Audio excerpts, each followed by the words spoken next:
The gunshot rang through the mountains like thunder, sending a flock of starlings scattering into the peach-colored dawn sky. Hank Townsend crouched behind a fallen log, his Winchester repeating rifle still warm in his calloused hands. The year was 1878, and life in the Montana Territory demanded constant vigilance. At 43, with streaks of gray at his temples and lines etched deep around his eyes, Hank had survived longer than most in this unforgiving land. "You got him, Pa," came a small voice beside him. Hank glanced down at his daughter, Lily, her 10-year-old face serious beneath her straw-colored braids. She'd learned to shoot when she was 7, could ride almost as well as he could, and possessed a quiet strength that reminded him painfully of her mother. "That's dinner for a week," he said, standing slowly and dusting off his worn denim pants. "Stay here while I fetch it." The mule deer had fallen on the other side of the creek, and Hank waded through the cold water without hesitation. As he approached the animal, he silently thanked it for the sustenance it would provide. Life had taught him respect for death and the fragile balance of survival. 3 years had passed since influenza had swept through their small settlement, taking Emily, his wife, in the harsh winter of 1875. Since then, it had been just him and Lily, scratching out an existence on their homestead 20 miles from the nearest town of Silver Creek. After field dressing the deer and securing it to his horse, they rode back to their cabin as the sun climbed higher in the sky. Their homestead sat nestled against the foothills, a sturdy log cabin with a small barn and corral. A creek bubbled nearby, providing fresh water year-round. Emily had planted wildflowers along the pathway to the door, and though Hank wasn't much for gardening, he'd maintained them as best he could for Lily's sake. "Can I help you with the deer, Pa?" Lily asked as they dismounted. "You can fetch water for cleaning up after I'm done." Hank lifted the carcass from his horse. "Then we need to see to the vegetables before midday heat." Their routine was well-established hunting, tending to the small garden, caring for the 3 horses and handful of chickens they kept. Hank had once dreamed of building a proper ranch with cattle, but after Emily's death, survival had taken priority over ambition. Later, as Hank cleaned his rifle on the porch, he watched Lily gathering eggs from the chicken coop. She moved with purpose, her small frame strong from years of chores and hard work. Sometimes he worried she was growing up too fast, missing the childhood she deserved. Emily would have known how to balance it all better than he did. That evening, after a dinner of venison stew, Lily sat by the fire working on her reading. Hank had insisted she learn her letters, even out here where such skills seemed less important than knowing how to set a trap or predict the weather. "Pa," she said suddenly, looking up from her book, "Mrs. Peterson at the general store asked if I was going to school when we were in town last month." Hank stiffened. The Petersons were good folks who ran the general store in Silver Creek, but he didn't appreciate anyone questioning how he raised his daughter. "You're learning plenty right here," he said gruffly. "But there are other children at the school now," Lily persisted. "Mrs. Peterson said there's even a proper teacher, a lady from back east." Hank poked at the fire, watching the sparks rise. "We'll see," he said, which was what he always said when he didn't want to argue but had no intention of changing his mind. The truth was, town made him uneasy. It reminded him of Emily, of the doctor who couldn't save her, of the community that had gathered for her funeral and then moved on with their lives while he remained frozen in his grief. Besides, the 20-mile journey was substantial, especially with winter approaching. That night, as wind whistled through the pine trees surrounding their cabin, Hank lay awake thinking about Lily's request. Emily would have wanted their daughter to have schooling, to know more of the world than just hunting and homesteading. But the thought of sending her away each day, or worse, moving closer to town, made his chest tighten with anxiety. The next morning dawned clear and cool, perfect weather for the journey to town he'd been putting off. Their supplies were running low, and with fresh venison to trade, they could stock up for the coming winter. "Lily," he called as he saddled the horses, "get your things together. We're heading to Silver Creek." Her face lit up immediately. "Really, Pa, today?" "Don't make me regret it," he warned, but couldn't help smiling at her excitement. The journey took most of the morning, with Hank leading the packhorse loaded with deer meat and hides to trade. Lily chattered more than usual, pointing out hawks circling overhead and asking questions about the families who lived in the scattered homesteads they passed. Silver Creek had grown since their last visit. A new saloon had opened at the far end of the main street, and the smithy had expanded his shop. Most significant was the freshly painted schoolhouse standing proudly near the church, its bell glinting in the midday sun. "Look, Pa," Lily pointed excitedly. "That must be the school missus." Peterson mentioned. Hank grunted noncommittally as they tied their horses outside the general store. The familiar scents of coffee, leather, and tobacco greeted them as they entered Peterson's mercantile. Well now, if it isn't the Townsends. Howard Peterson's booming voice carried across the store. "Beginning to think you folks had packed up and headed to California. Just keeping to ourselves," Hank replied, nodding in greeting. "Got some venison and hides to trade." While Hank negotiated with Howard, Lily wandered the store, running her fingers over colorful bolts of fabric and jars of candy. Mrs. Peterson emerged from the back room, her round face breaking into a smile at the sight of the girl. "Lily Townsend, my goodness, you've grown taller since spring." She hurried over, wiping her hands on her apron. "And your hair needs a proper brushing, child. Doesn't your father see to that?" Hank felt a flash of irritation but held his tongue. Emily had always braided Lily's hair each morning, a task he'd never quite mastered despite his best efforts. "Pa does his best," Lily said loyally, though her hand self-consciously touched one of her uneven braids. Mrs. Peterson glanced toward Hank with a softening expression. "Of course he does, dear. Say, have you met our new schoolteacher yet? Miss Sophia Grantham arrived from Boston last month.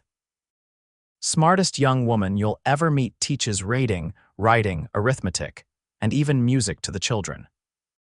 Hank could see where this was heading and was preparing his excuses when the store's door swung open, bringing with it a gust of autumn air and a woman unlike any he'd seen in Silver Creek before. She was tall and slender, with chestnut hair neatly pinned beneath a modest blue bonnet. Her traveling dress, though slightly worn at the cuffs, was of good quality and current Eastern fashion. But it was her eyes that caught Hank's attention, keen, intelligent, and the color of a summer sky. "Mrs. Peterson, I've come for that order of chalk and primers you mentioned." The woman stopped abruptly, noticing the store had other customers. "Oh, I do apologize for interrupting." "Not at all, Miss Grantham, perfect timing." Mrs. Peterson gestured the newcomer closer. "This is Hank Townsend and his daughter Lily. They live out past Miller's Creek. Hank, Lily, meet Miss Sophia Grantham, our school teacher." Sophia approached with a warm smile, extending her hand first to Lily. "How do you do, Lily? What a lovely name." "Thank you, madam," Lily replied, suddenly shy but clearly enchanted by the teacher's friendly manner. When Sophia turned to Hank, her smile remained, though something flickered in her eyes, perhaps surprise at his weathered appearance or wariness of his evident frontier roughness. "Mr. Townsend," she said, offering her hand, "a pleasure to meet you." Hank realized he was staring and quickly removed his hat. "Miss Grantham," he managed, taking her hand briefly. Her skin was smooth against his calluses, her grip surprisingly firm. "Miss Grantham has 15 students already," Mrs. Peterson said proudly. "Children from all over the valley are coming to learn.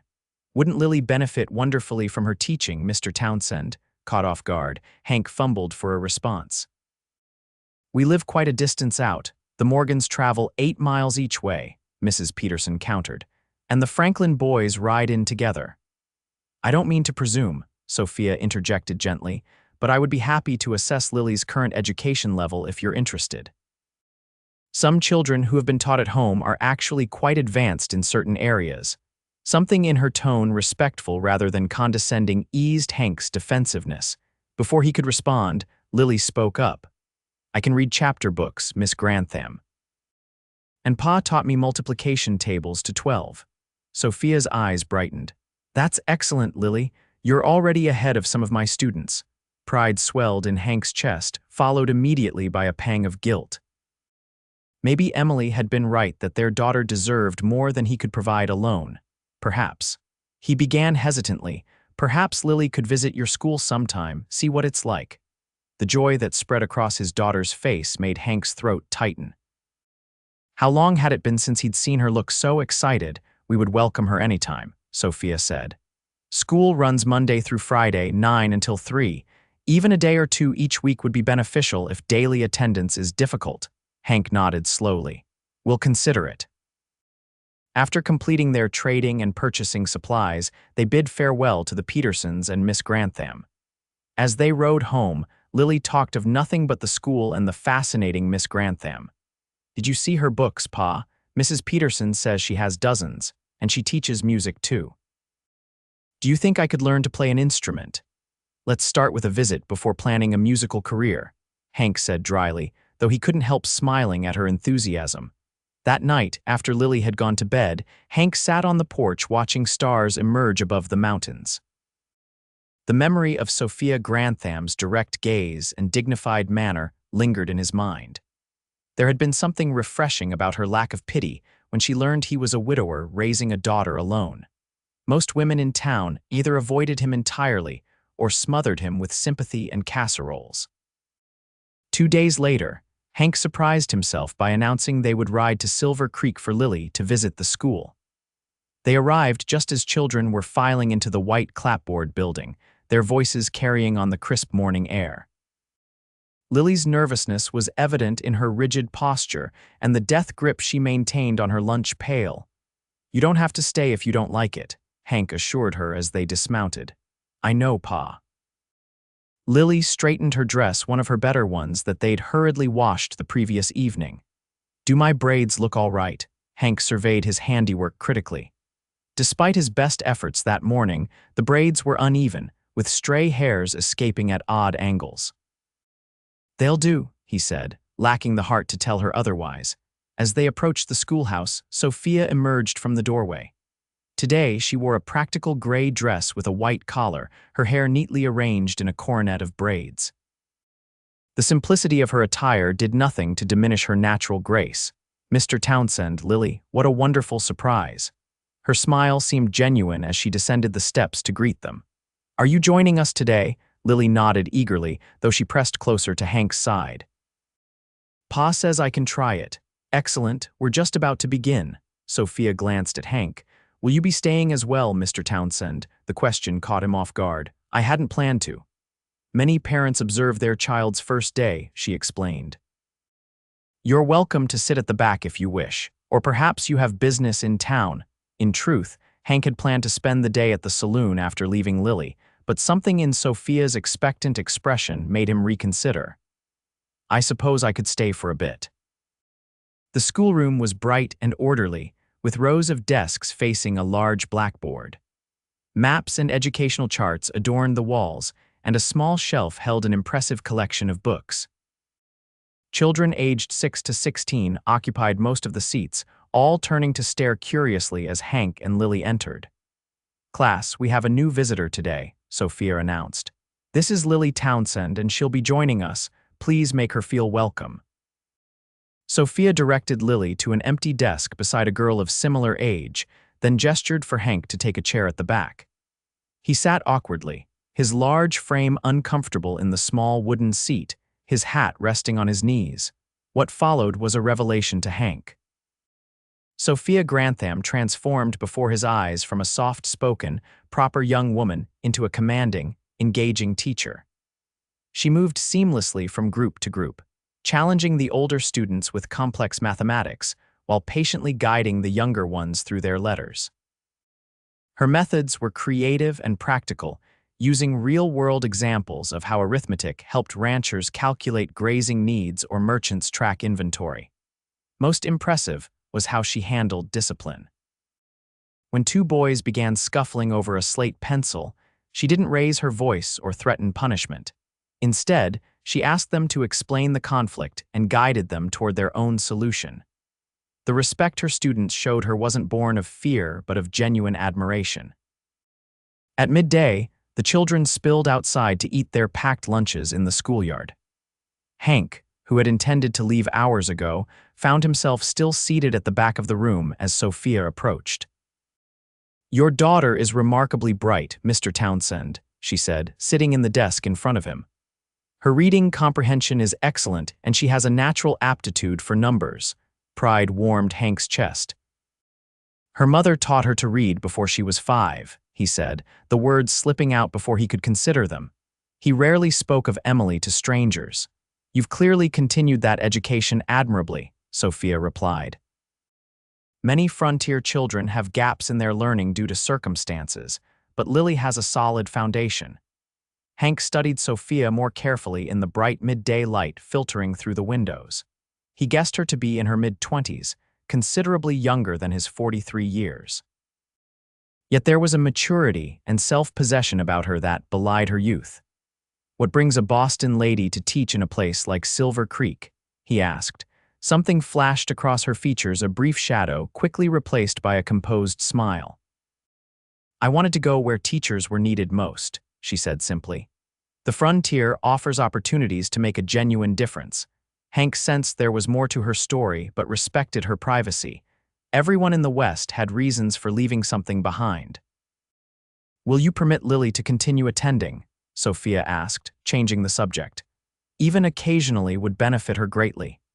Hank watched through the window as Lily sat with 2 other girls, animatedly sharing conversation over their lunches. Her face was alight with excitement, more carefree than he'd seen in years.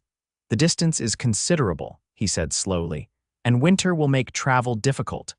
"The Miller family lives about 5 miles from your homestead, I believe," Sophia suggested.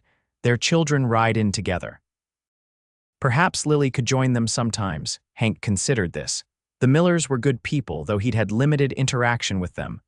"I'll speak with Miller," he conceded. Sophia's smile was like sunshine breaking through clouds.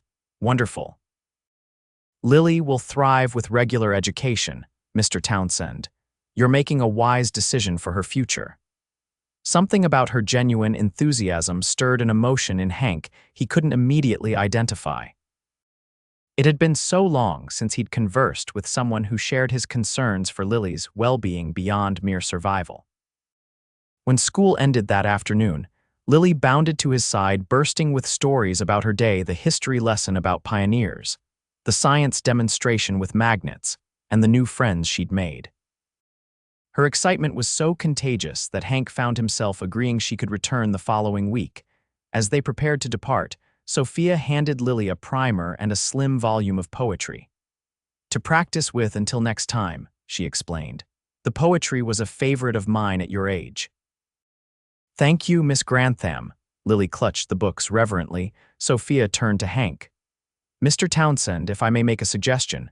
The town is organizing a harvest festival in 2 weeks, food, music, games for the children. Many families from outlying homesteads will be attending. It might be a good opportunity for Lily to further connect with her classmates." "A festival?" Lily looked up at him with pleading eyes. Hank hesitated. He'd avoided town gatherings since Emily's passing, finding the forced sociability painful. Yet denying Lily such experiences seemed increasingly selfish. "We'll see," he said, though this time he truly meant it. The next few weeks established a new pattern for the Townsends. Twice weekly, Hank would ride with Lily to the Miller homestead, where she would join their children for the journey to school. He'd then continue to town for supplies, repairs, or simply to wait until school dismissed. Increasingly, these waiting hours found him volunteering his skills around the schoolhouse, fixing a leaky roof, building additional bookshelves, reinforcing wobbly desks. Sophia always expressed genuine gratitude for his help, sometimes bringing him coffee as he worked. During these quiet moments, their conversations gradually deepened. Hank learned that Sophia was 27, the daughter of a university professor who had instilled in her a love of learning. She had taught in Boston for 5 years before heading west, seeking both adventure and purpose. In turn, Hank found himself sharing stories of his own journey west as a young man, his years working cattle drives before establishing his homestead, and eventually, tentatively, memories of Emily and their life together. "She sounds like an extraordinary woman," Sophia said one afternoon, as Hank described Emily's determination to plant an apple orchard on their property. Lily has her spirit, I think. She does, Hank agreed, surprised by how discussing Emily with Sophia didn't bring the usual sharp pain but rather a bittersweet warmth. Though Emily would have done a better job with her hair, braiding isn't my strong suit. Sophia laughed, the sound musical in the empty schoolroom. Perhaps I could show you a simpler technique sometime. I teach some of my younger girls how to braid. The offer, made casually and with practical intent, nonetheless caused Hank's heart to beat faster. The thought of Sophia's fingers demonstrating on Lily's hair, or perhaps even his own calloused hands, created an unexpected intimacy in his imagination. That would be helpful, he managed to say, focusing intently on the shelf bracket he was installing. As the harvest festival approached, Lily spoke of nothing else. The prospect of music, games, and an evening of community celebration had captured her imagination completely. Miss Grantham says there will be a fiddle player from Helena, she told Hank as they rode home one evening. And pumpkin pie contests and apple bobbing and maybe even dancing. Dancing, eh? Hank raised an eyebrow. Planning to teach your old pa some new steps, Lily giggled. Miss Grantham said she might play the piano. Did you know she could do that, Pa? And she said she might need a dance partner. Hank nearly lost his grip on the reins. I'm sure plenty of young men will oblige her, he said gruffly. Maybe, Lily said with a sly glance that reminded him disturbingly of Emily's teasing expressions, but she looked at you when she mentioned it. Hank dismissed the observation as a child's fancy, yet found himself checking his appearance with unusual care the morning of the festival. He trimmed his beard, polished his boots, and wore his good shirt, the blue one Emily had always said matched his eyes. They arrived in Silver Creek to find the town transformed. Lanterns and harvest decorations adorned the main street, tables laden with food stretched before the church, and a makeshift stage had been erected for musicians. Children raced about excitedly, while adults greeted neighbors they might see only a few times yearly.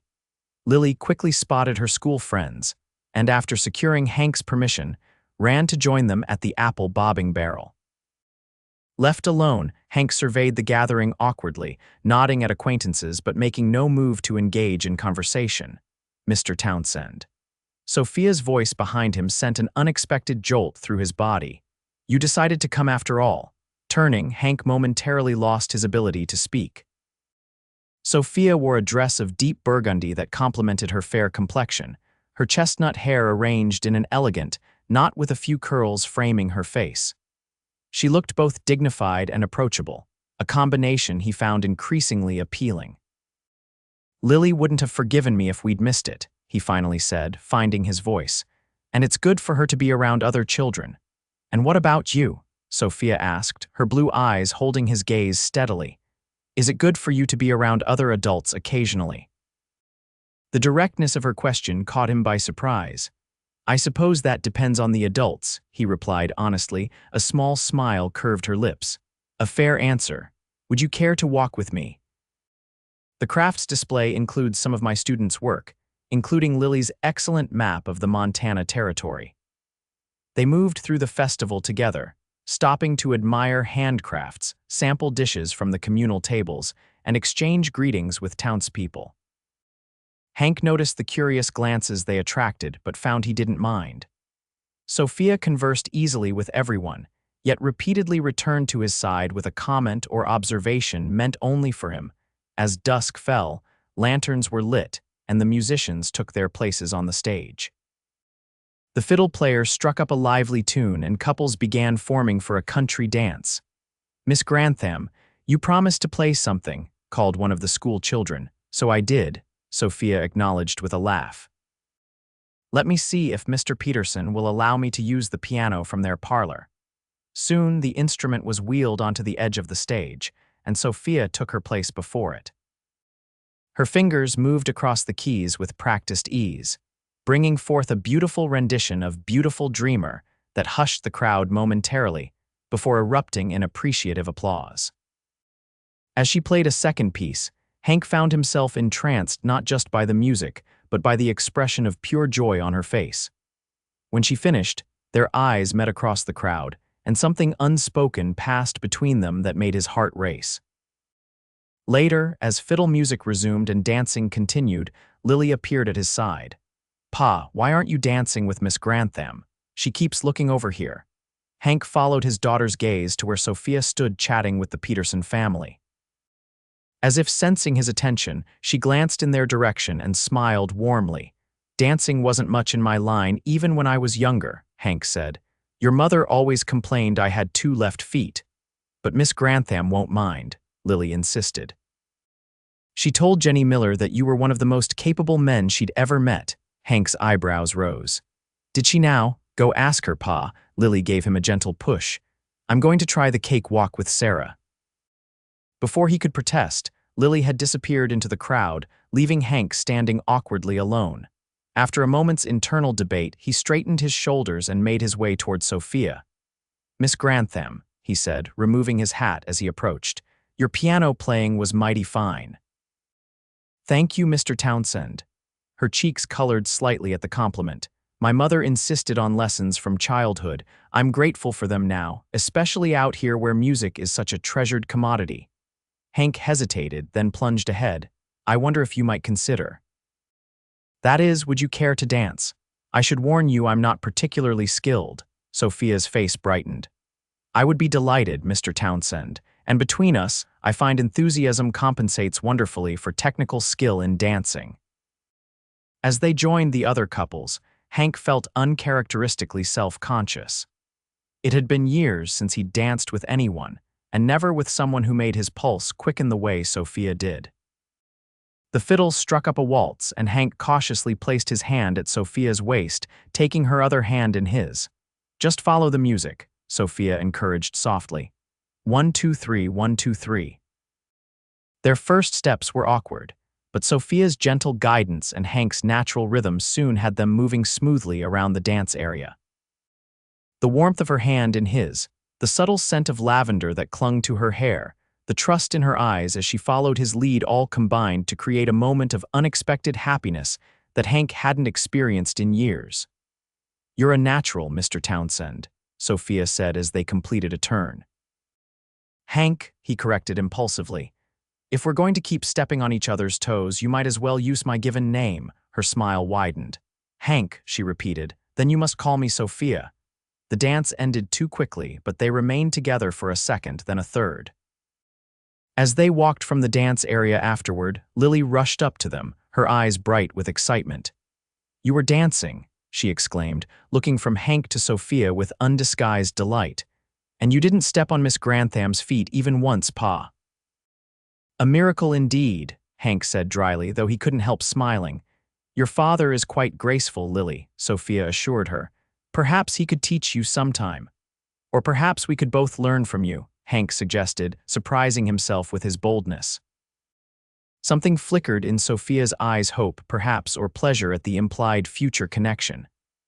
"I would enjoy that very much," she said softly. The remainder of the evening passed in a pleasant blur.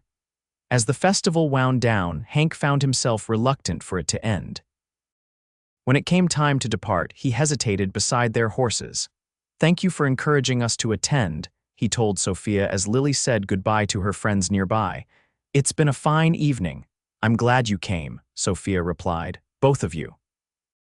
She paused, then added, "The school is organizing a Thanksgiving program next month. The children will perform recitations and songs. I hope Lily will participate and that you'll attend." "Wouldn't miss it," Hank promised, meaning it completely. The ride home that night was filled with Lily's happy chatter about the festival, her friends, and especially Miss Grantham's beautiful playing and dancing. Hank listened contentedly, his own thoughts similarly occupied with memories of Sophia's hand in his, her laughter, and the way her eyes had held his during their conversations. As the weeks progressed and autumn deepened toward winter, Hank found increasingly frequent reasons to visit Silver Creek. Beyond Lily's school attendance, there were supplies to purchase, repairs to offer at the schoolhouse, and community meetings that suddenly seemed important to attend. Each visit invariably included time spent with Sophia, sometimes brief exchanges, other times longer conversations as they walked from the school to the general store or shared coffee at the town's small cafe. Sophia began lending books to both Townsend's adventure stories for Lily and history volumes or poetry for Hank, who hadn't read for pleasure in years, but found himself enjoying the quiet evening hours with a book in hand. They would discuss these readings during his visits, Sophia's insights adding depth to his understanding and appreciation. One crisp November afternoon, Hank arrived at the schoolhouse earlier than usual. Finding the door ajar, he entered quietly, intending to wait until classes dismissed. Instead, he discovered Sophia alone with Lily, demonstrating how to properly braid hair using a doll as a model. "You cross this section over like so," Sophia was explaining patiently, "then incorporate a new strand from the side before crossing again." Lily's face was a study in concentration as she attempted to mimic Sophia's movements on her own doll's hair. Neither noticed Hank's presence immediately, allowing him a moment to observe them together. Sophia's gentle guidance, Lily's determined efforts, the easy affection evident between them. The scene struck him powerfully, reminding him of moments long past when Emily would brush and braid Lily's toddler hair each morning. A lump formed in his throat at the realization that his daughter had been missing this feminine influence, this simple ritual of care that he'd never been able to properly provide. His boots scuffed against the wooden floor, alerting them to his presence. Both turned, matching smiles lighting their faces. "Pa, look what Miss Grantham is teaching me." Lily held up the doll with its somewhat lopsided but recognizable braid. "Now I can do my own hair properly." "That's fine work," Hank said, approaching them. "Though I reckon Miss Grantham's skills put us both to shame." Sophia rose from her chair, smoothing her skirts. "Lily is a quick learner, and I promise to show you as well. Remember, it's never too late to master new skills." Something in her tone, the gentle encouragement, the lack of judgment touched Hank deeply. "I'd be obliged for the lesson," he said sincerely. "May I practice on you, Pa?" Lily asked excitedly. "Miss Grantham says braiding takes practice." "My hair's hardly long enough for braiding," Hank pointed out, running a hand through his medium-length brown hair. "Perhaps not for full braids," Sophia conceded with a smile, "but Lily could practice the technique, if you're willing to sit still for it, of course." The thought of his daughter's happiness outweighed any concern for his dignity. "I suppose I can endure it for the sake of education," he said with mock resignation.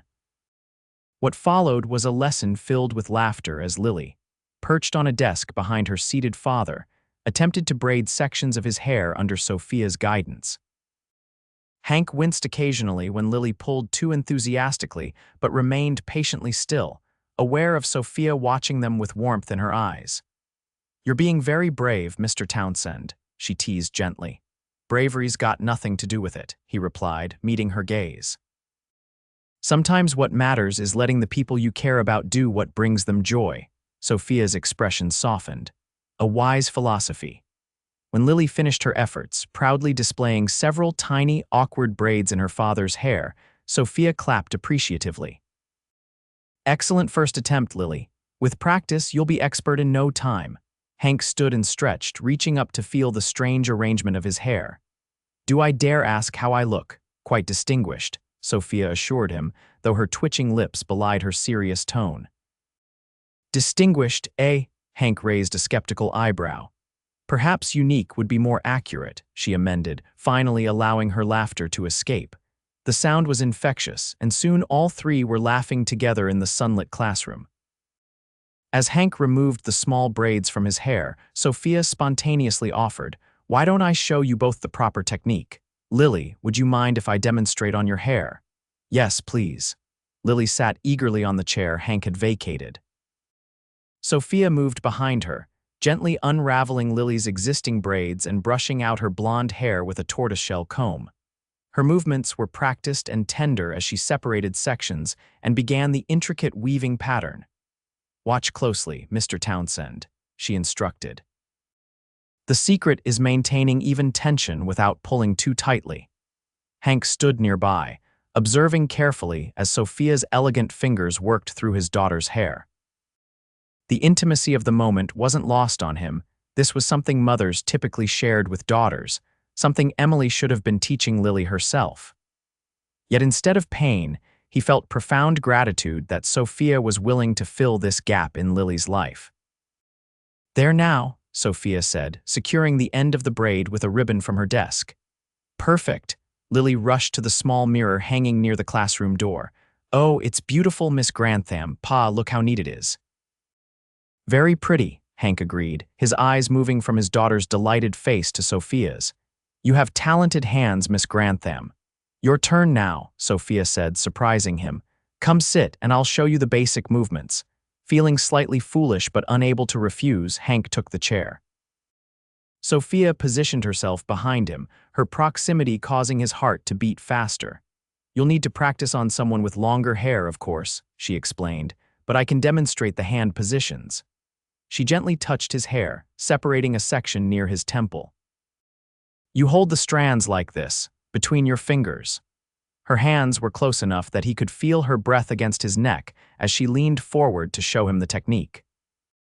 The innocent contact sent a current of awareness through him that had nothing to do with hair braiding and everything to do with the woman herself. "I think I understand the principle," he said, his voice rougher than he intended. "Though I suspect Lily will master this faster than I will." "Most skills improve with practice," Sophia said softly, her hands lingering a moment before she stepped away. The lesson concluded, they gathered their belongings to leave. As they walked to where Hank had tied their horses, Lily skipped ahead, admiring her reflection in store windows along the way. "Thank you," Hank said quietly to Sophia, "for teaching her, for being patient with both of us." "It was my pleasure," Sophia replied. "She's a wonderful child, Hank. You've raised her well under difficult circumstances." "I've done what I could," he admitted, "but there are things a father can't provide, no matter how hard he tries." Sophia's hand touched his arm briefly. "Perhaps. But you've given her what matters most: security, love, and the willingness to seek what she needs when you can't provide it yourself. That takes its own kind of courage." Her words settled in his heart, easing a guilt he'd carried since Emily's death. They walked in companionable silence until reaching the horses, where Lily was already waiting impatiently. "Will we see you at the Thanksgiving program next week, Miss Grantham?" Lily asked as Hank helped her mount. "I should hope so, considering I'm organizing it," Sophia replied with a smile.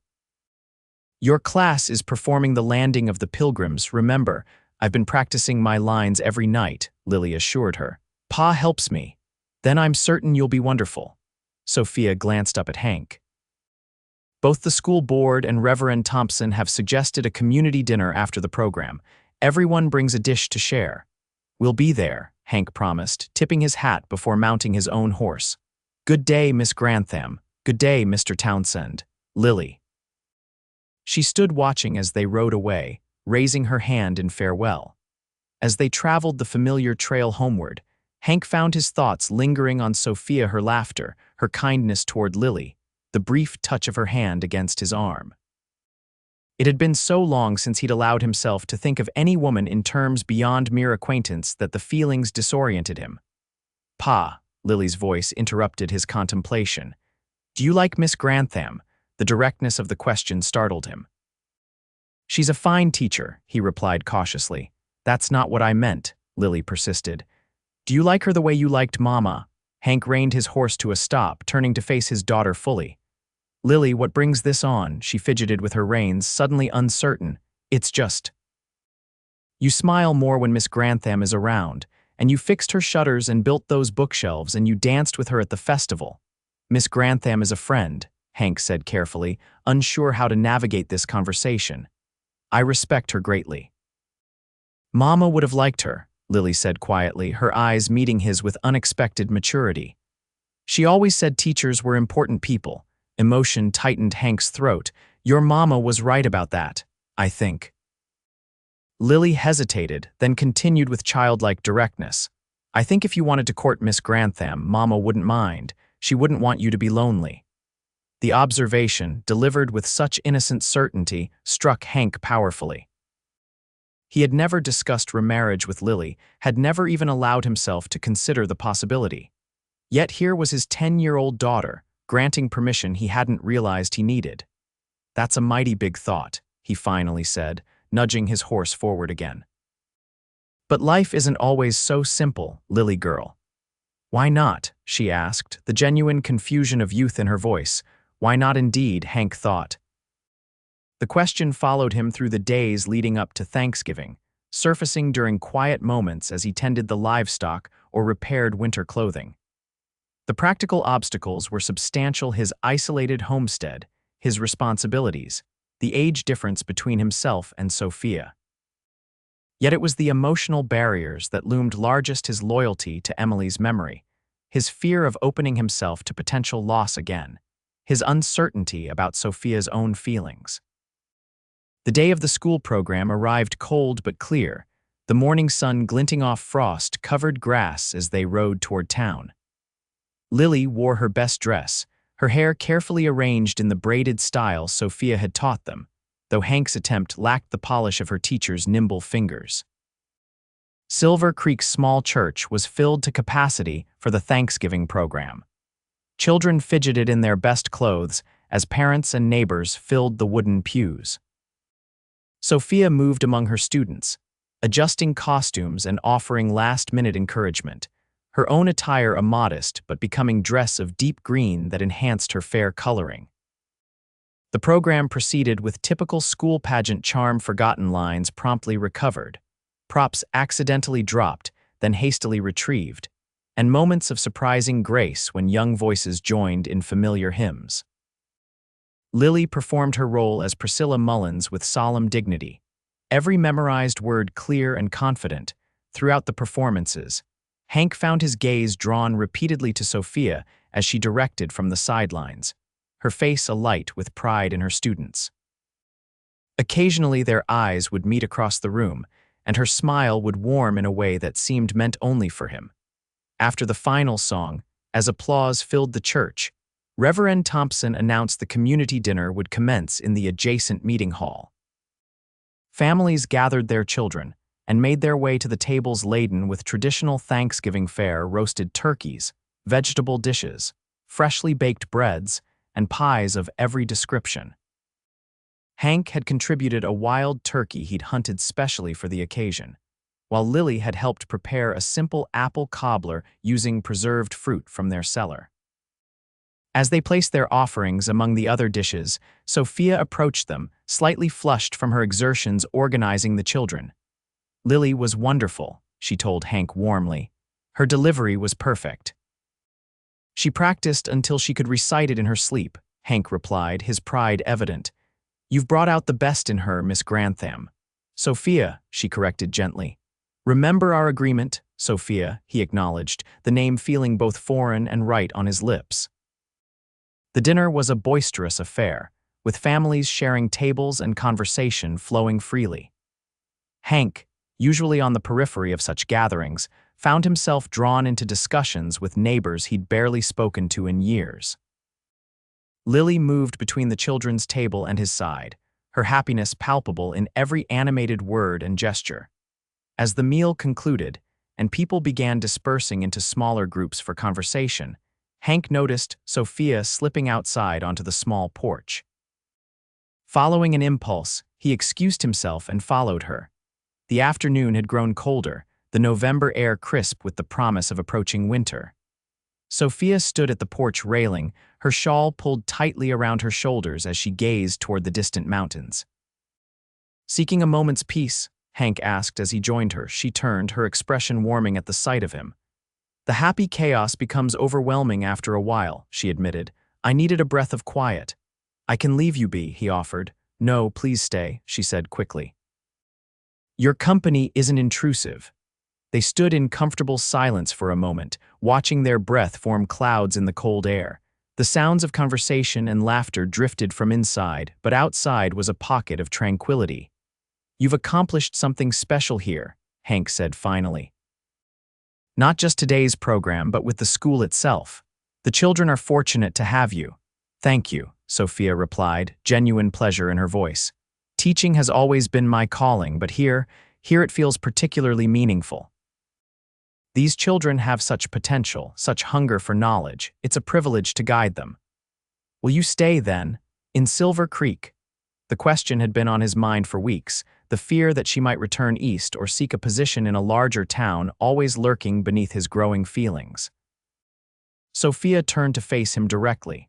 "I have no plans to leave," she said softly. "I've found purpose here, happiness too in unexpected ways." Something in her tone, in the way her eyes held his, gave Hank courage he hadn't felt in years. "Sophia," he began, then hesitated, searching for the right words. "These past months since you came to Silver Creek, things have changed. For Lily, certainly, but for me as well." "Changed how?" she asked, though her expression suggested she already understood his meaning. "I've been alone a long time," he continued, his voice low and earnest. "Not just without companionship, but closed off in other ways. You've reminded me there's more to living than just surviving day to day." Sophia's cheeks flushed, though whether from his words or the cold, he couldn't tell. "Hank, let me finish," he said gently. "I'm not good with fancy speeches, but I need to say this properly. I've come to care for you, Sophia, more than I thought possible after losing Emily. It surprised me, and frankly, it scared me half to death." A smile trembled on her lips. "Being afraid doesn't sound like the Hank Townsend I've come to know, doesn't it? I've been terrified since the moment I realized what I was feeling," he admitted wryly. "Scared of caring too much, of disrupting Lily's life, of you not feeling the same way. Most of all, scared of dishonoring Emily's memory. And now," Sophia's voice was barely above a whisper, "now I'm still scared," Hank said honestly, "but I'm more afraid of not speaking than speaking. Whatever happens, you deserve to know you've come to mean a great deal to both Lily and me." Sophia was silent for a long moment, her blue eyes searching his face as if memorizing every line and shadow. When she finally spoke, her voice held a gentle certainty that calmed his racing heart. "When I came west, I was running from disappointment," she confessed. "A broken engagement, a man who couldn't understand my desire to teach rather than simply keep his home. I vowed to focus solely on my profession, to find fulfillment in my students rather than personal attachments." Hank's heart sank at her words, but she wasn't finished. "Then I met a gruff, proud widower with the gentlest hands I've ever seen braid his daughter's hair," she continued, a smile warming her face. "A man who built bookshelves for my classroom and sat through an entire school day just to make his child feel safe. Who reads poetry by lamplight and dances despite his protests of having 2 left feet." She reached out tentatively, her gloved hand touching his arm. "I've come to care deeply for you two, Hank Townsend, and for Lily, more than I ever expected or planned." Relief and joy flooded through him at her words. Emboldened, he took her hand in his. "I'm not asking for promises, Sophia, just permission to call on you properly, to see where this might lead us." "I'd like that very much," she replied, her smile rivaling the winter sunshine in brightness. Before he could respond, the door opened behind them, and Lily appeared, her cheeks flushed from the warmth inside. She stopped abruptly at the sight of them standing close together, her father still holding Miss Grantham's hand. "Am I interrupting?" she asked, her eyes wide with sudden understanding. Hank cleared his throat, releasing Sophia's hand reluctantly. "Not at all. Miss Grantham and I were just discussing the program's success." Lily's knowing smile suggested she wasn't fooled. "Mrs. Peterson is cutting the pies now. She sent me to find you both." "We wouldn't want to miss pie," Sophia said with a light laugh, though her eyes remained on Hank's face, filled with unspoken promise. As they followed Lily inside, Hank's hand brushed against Sophia's, a brief contact that nonetheless sent warmth spreading through him despite the November chill. The future suddenly stretched before him not as an endless repetition of lonely days, but as a path bright with possibility. The winter months passed in a gradual courtship that became the quiet talk of Silver Creek. Hank made the journey to town even through snow and cold, sometimes staying overnight at the small hotel when weather threatened. On Sundays, he would attend church with Lily, afterward escorting Sophia to dinner at the hotel's dining room or, when roads permitted, bringing her to the homestead where Lily proudly showed off her responsibilities and accomplishments. Sophia proved herself as capable in a frontier kitchen as in a classroom, rolling up her sleeves to help with meals and learning the particulars of the wood stove without complaint. She brought books, music, and stimulating conversation into their quiet home, expanding their world beyond daily survival. By early spring, as the snow began melting and the first green shoots appeared, Hank knew with certainty that he wanted Sophia in his life permanently. The question was how to propose properly, in a way that honored both his past with Emily and his hoped-for future with Sophia. The answer came unexpectedly one April afternoon. School had dismissed early for Easter preparations, and Sophia had accepted Hank's invitation to spend the weekend at the homestead. They sat on the porch watching Lily in the yard, where she was carefully tending the wildflower bed that had been Emily's pride. "She's so careful with those flowers," Sophia observed, a gentle smile on her face. "She told me each variety and what month they bloom." "Emily taught her that," Hank said, the memory bittersweet but no longer painful. "She knew every plant and its season. Said flowers were God's way of painting the world after winter's canvas." "A beautiful thought," Sophia replied softly. "She must have been a remarkable woman." "She was," Hank agreed. "Different from you in many ways, but similar in what matters: strength, kindness, patience with my stubbornness." Sophia laughed lightly at that last quality. "I wouldn't call it stubbornness, determination, perhaps." "A generous interpretation," Hank said with a smile. He hesitated, then added, "I've been thinking a lot about Emily lately. Not in the way I used to, drowning in grief, but remembering the good things, the lessons she taught both Lily and me." "That seems healthy," Sophia encouraged. "Memories are precious gifts." Hank nodded, his gaze following Lily as she carefully cleared dead leaves from around the emerging flower shoots. "I've wondered often what Emily would think of how I've raised Lily since she's been gone, whether I've done right by our daughter." "I'm certain you have," Sophia assured him. "Lily is bright, kind, confident, all evidence of loving guidance." "There were gaps, though," Hank admitted. "Things I couldn't provide, no matter how I tried. Simple things like properly braiding her hair. Bigger things like showing her how a woman navigates the world with grace." He turned to face Sophia directly. "You've filled those gaps, Sophia. You've brought something into Lily's life, into both our lives, that I didn't even realize how desperately we needed." Sophia's eyes softened with emotion. "They're gifts freely given, Hank. You and Lily have brought equal joy to my life." As they spoke, Lily had moved from the flower bed to the small apple orchard Emily had started years before.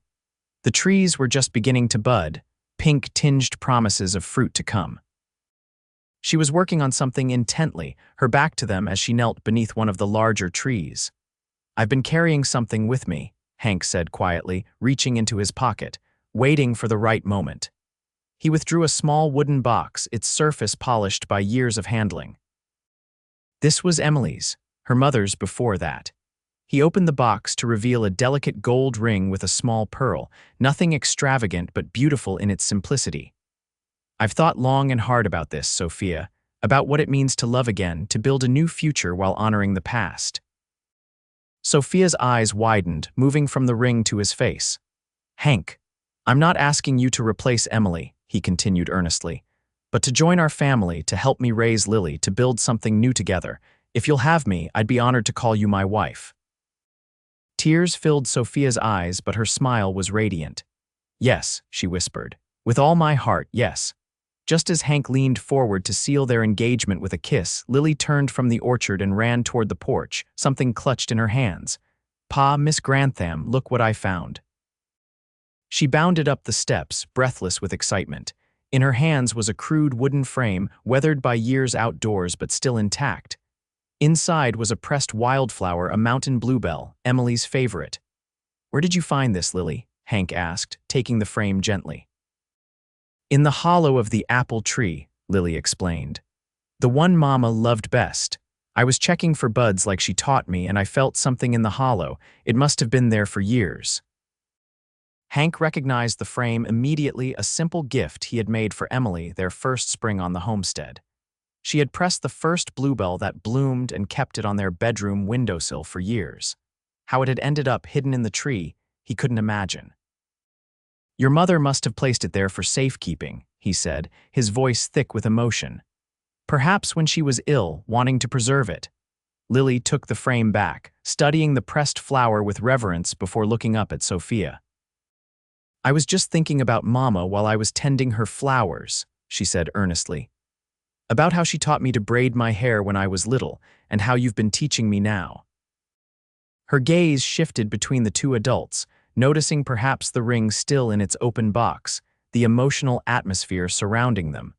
With childlike perception, she added softly, I think Mama would have liked you, Miss Grantham. She always said teachers were special people because they helped build the future. Sophia's eyes filled with fresh tears at the child's words. That's a beautiful thought, Lily. Thank you. Hank, overcome with emotion, reached out to draw Lily into an embrace with his free arm, his other hand still holding the ring box.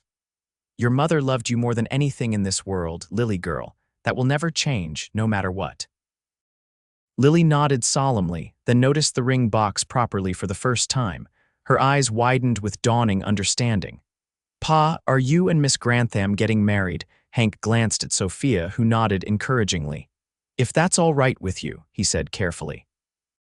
Miss Grantham Sophia has agreed to become my wife, and your stepmother.